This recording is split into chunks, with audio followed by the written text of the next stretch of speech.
Saya ingin bertanya Ustaz, mungkin perihal takdir tadi ya. Jadi pertanyaan saya ialah, bagaimana memahami surah Al-Baqarah ayat 286 yang berbunyi, Allah tidak membebani seseorang melainkan sesuai dengan kesanggupannya. Tapi di dalam realita kehidupan, contohnya seperti ini.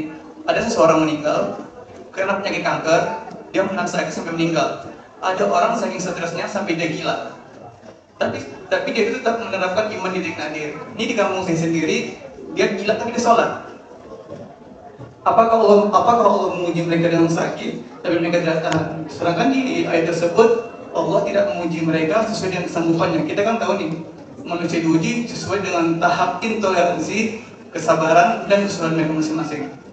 Mohon penjelasannya Ustaz. Terima kasih. Baik, saya langsung ya supaya tidak terjeda dan feel-nya bisa didapatkan. Saya ingin cerita sedikit Mas. Satu kali di awal saya pulang ke Indonesia dan saya kemudian mengajar di Bekasi. Ada satu pengajian ibu-ibu perempuan khusus untuk perempuan di hari Kamis. Saat terselenggara itu, satu kajian pertama full, kajian kedua tiba-tiba satu orang tidak ada. Kemudian di belakang, menarik ya, mulai menangis. Saya tanya kenapa di belakang menangis. Ibu itu menjawab, Ustadz, si Fulana tidak bisa bersama kita karena sedang berjuang sakit. Mohon doa. Baik, saya bilang kita doakan setelah selesai kajian ya. Begitu kemudian saya lanjutkan, jeda sebentar, nggak sampai 5 menit, di belakang terisak. Saya tanya, kenapa Bu? Ternyata yang tadi kita akan doakan sudah meninggal dunia. Inna lillahi wa inna ilaihi raji'un. Baik.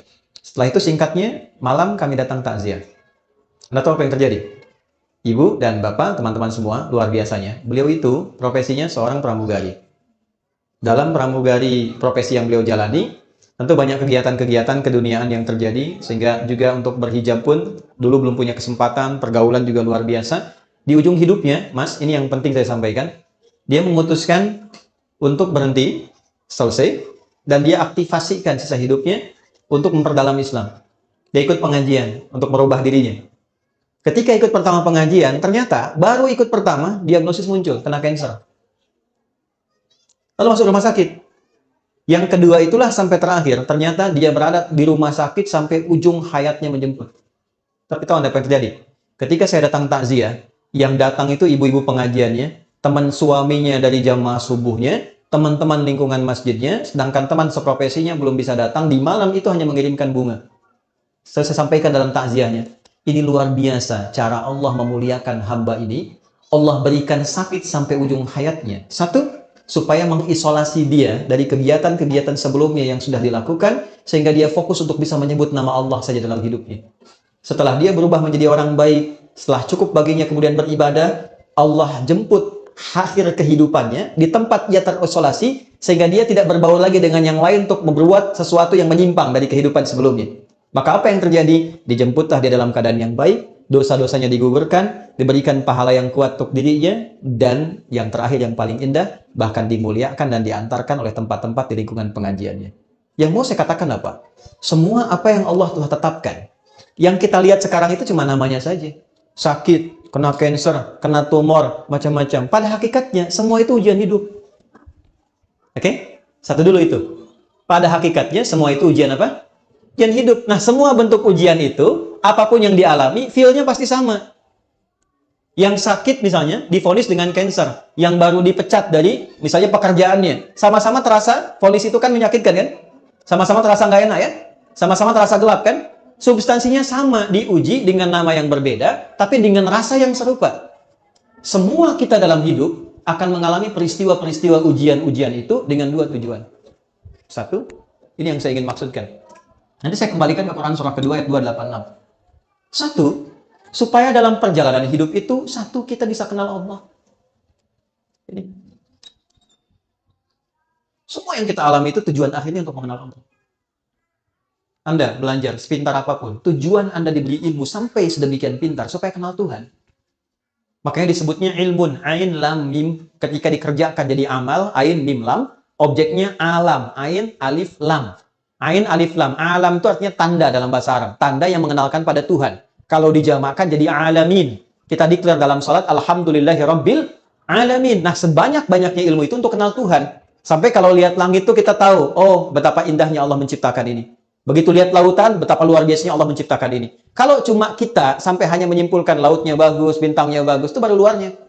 Belum sampai ke titik ilmunya. Itu ada di Quran, surah ketiga, ayat 190 sampai dengan ayat 200-nya. Nah, dari kita mulai menapaki hidup, tujuan terbesarnya kenal Tuhan. Anda kerja sampai kaya, sampai punya harta dan sebagainya. Silahkan. Tapi kalau sampai banyak harta nggak kenal Allah, ada sesuatu yang salah dalam episode kehidupan itu. Nah, ada orang-orang yang dikenalkan lewat sifat sukacita, suka. Hal-hal yang cenderung disukai. Dan bercita-cita untuk mendapatkan itu. Pintar, kaya, punya kedudukan. Ujungnya apa? Kenal Tuhan. Gimana caranya dengan harta itu kita dekat dengan Allah? Gimana caranya dengan kedudukan kita dekat dengan Allah? Ini konsepsinya ada di Nabi Sulaiman misalnya. Ketika dipuji, Anda begitu hebat, bisa menaklukkan awan dan sebagainya. Apa jawab beliau? Hadza min fadli rabbi liyabluwani aashkuru an akfur. Ini keutamaan yang Tuhan titipkan pada saya hanya untuk menguji secara konseptual apakah saya kenal Allah atau tidak. Mengenal Allah dengan sifat sukacita disebut dengan syukur namanya. Oke? Jadi syukur itu bukan sekedar mengucapkan alhamdulillah di lisan kita dari nikmat yang kita terima. Syukur itu bagaimana kita mengolah nikmat yang Allah kasih kepada kita untuk menggunakan nikmat itu supaya lebih kenal dan dekat dengan Allah. Disitulah baru terasa nikmatnya punya Tuhan. Apa fungsi mata? Bukan kalau cuma sekedar melihat, hewan juga melihat. Ayam melihat, kambing melihat. Mata kita ditugaskan untuk melihat yang baik-baik. Bagaimana taunya yang dilihat baik? Pelajari ketentuan Tuhan. Baru terasa punya Tuhan ketika dipraktekkan ketentuan itu.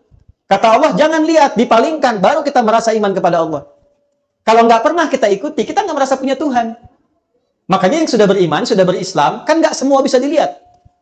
Ya kan? Anda keluar, lihat reklame di luar. Ada tampilan postur yang tidak boleh dilihat. Kan Anda palingkan kan? Lalu lisan Anda berkata, astagfirullah. Nama Allah disebut. Dan tidak ada yang terlambat. Matanya tetap, lisannya istighfar. Astagfirullah. Nggak begitu. Ya kan? Nah, disitulah baru terasa nikmatnya punya Tuhan. Itu satu. Ya, yang kedua, ada ujian yang kedua terasanya duka. Nih. Secara konseptual, apa yang diberikan? Ya, Allah kasih contoh. Misal, ujian pertamanya sakit. Anda sebut sakit tadi. Tahu Nabi Ayub kan? Oke, Nabi Ayub dengan kita soleh mana? Nabi Ayub. Beliau Nabi, kita bukan. Pernah nggak berbuat maksiat Nabi Ayub? Tidak. Salah apa Nabi Ayub sampai diuji dengan penyakit? Yang dideskripsikan dalam Al-Quran, penyakit itu tidak akan pernah dialami orang setelahnya dan tidak pernah dialami orang sebelumnya. Tidak akan pernah dialami orang setelahnya dan tidak pernah dirasakan orang sebelumnya. Artinya spesial, betul-betul sakit. Nabi loh, sakit. Dan untuk menuju sakit itu ada dua proses dulu. Hari pertama, semua aset beliau itu habis semua. Beliau itu orang kaya, yang kaya luar biasa. Ternaknya banyak, kebunnya banyak. Hari pertama, satu hari, ternaknya mati semua, kebunnya terbakar. Ya, apa yang terjadi? Malah makin meningkat ibadahnya. Terima kasih ya Allah, Engkau titipkan ujian ini untuk saya, bukan pada hamba yang lain. Engkau percaya dengan saya.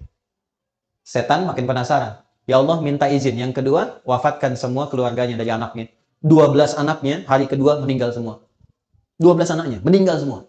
Terima kasih ya Allah yang telah menitipkan anak-anak itu untuk aku rawat dan selesai tugasku merawatnya, dia kembali kepada pemiliknya. Setan makin penasaran. Ya Allah, izinkan berikan ujian sakit yang tidak pernah dialami orang sebelumnya, tidak akan dirasakan orang setelahnya. Ya, yang kalau di tafsir-tafsir itu agak berlebihan sampai ada binatang macam-macam mau sholat dilepas dulu, itu agak berlebihan. Intinya sakit yang luar biasa. Apa yang terjadi? Malah nambah lagi ibadahnya. Sampai pada titik puncaknya. Nah, ini poinnya. Quran surah 21 ayat 83 sampai 84. Ini nanti jadi ijazah yang kita bisa teruskan pada pertanyaan Anda tadi. Sampai pada puncaknya ketika beliau tidak mampu menunaikan ibadah dengan sempurna lagi karena makin dahsyat penyakitnya yang kemudian menerpa, maka keluarlah kalimat ini. Wa ayyuba, dan pernahkah engkau belajar dan dengar kisah Ayub? Idznada rabbahu anni massani yadhurru wa anta arhamur rahimin. Ketika beliau bermohon pada Allah dengan mengatakan, ya Allah, penyakit ini, perhatikan kalimatnya, sudah mulai mengganggu aku, sehingga aku tidak bisa menunaikan ibadah lagi dengan sempurna. Jadi minta sembuhnya itu bukan sekedar ingin sehat, tapi motivasinya untuk lebih mendekati Allah. Ya. Anda kalau sakit pengen sehat, bisa kan pengen sehat kan? Nah, setelah sehat tuh mau ngapain? Di Quran itu ada panduan yang sangat indah. Kalau penyakit Anda ingin disembuhkan, ya, dengan cepat, tatkala orang memvonis Anda mustahil, tidak mungkin dan sebagainya, maka satu hal yang pernah dicontohkan Nabi Ayub, arahkan kesembuhan itu dengan tujuan untuk meningkatkan kedekatan diri dengan Allah. Ya Allah, penyakit ini sudah mulai menghambat hamba untuk semakin meningkatkan ibadah kepadamu. Sedangkan kau yang paling sayang kepadaku. Kalau pada yang paling sayang tidak menyembuhkan, kepada siapa lagi aku mesti berharap? Wa anta arhamar rahim. Apa yang terjadi? Fastajab. Dijawab itu dengan cepat tanpa jeda. Harfu aqfin rabitin baina syai'aini bila hudud. Paham? Tidak. Huruf yang menyambungkan dua peristiwa dengan cepat tanpa jeda. Peristiwa pertama berdoa, peristiwa kedua dikabulkan doanya. Antara berdoa dengan dikabulkan doanya tanpa jeda. Begitu bermohon, seketika dikabulkan. Tapi kapan pengabulan itu terjadi? Ketika sabar di jalan.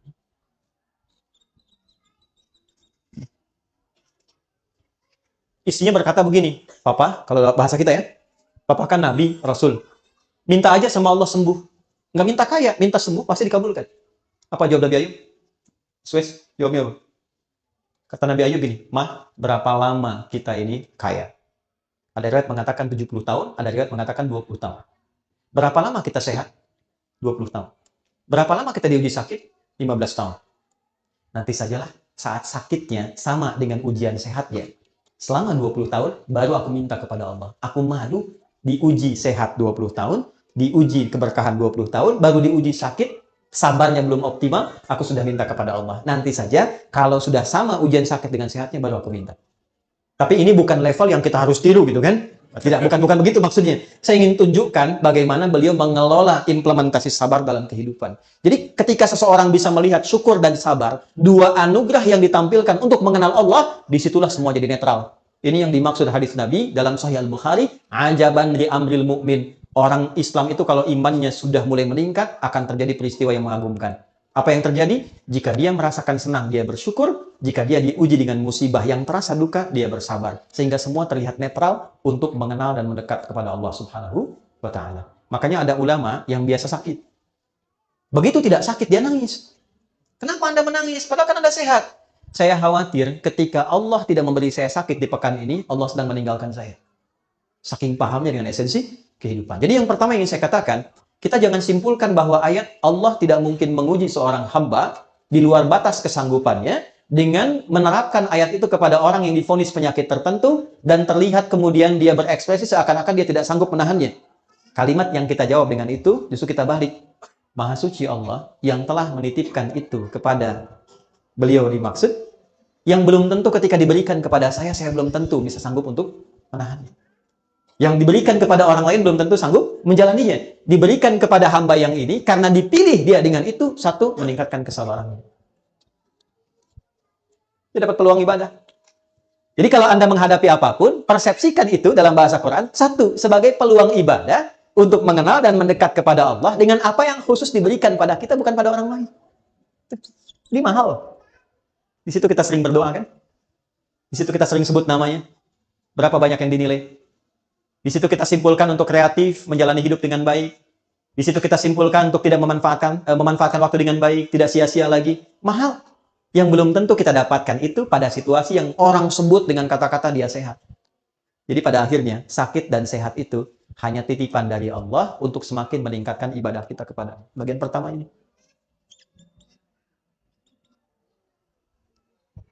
Dua. Sebentar, maksudnya yang kedua tadi kan saya jawab dua.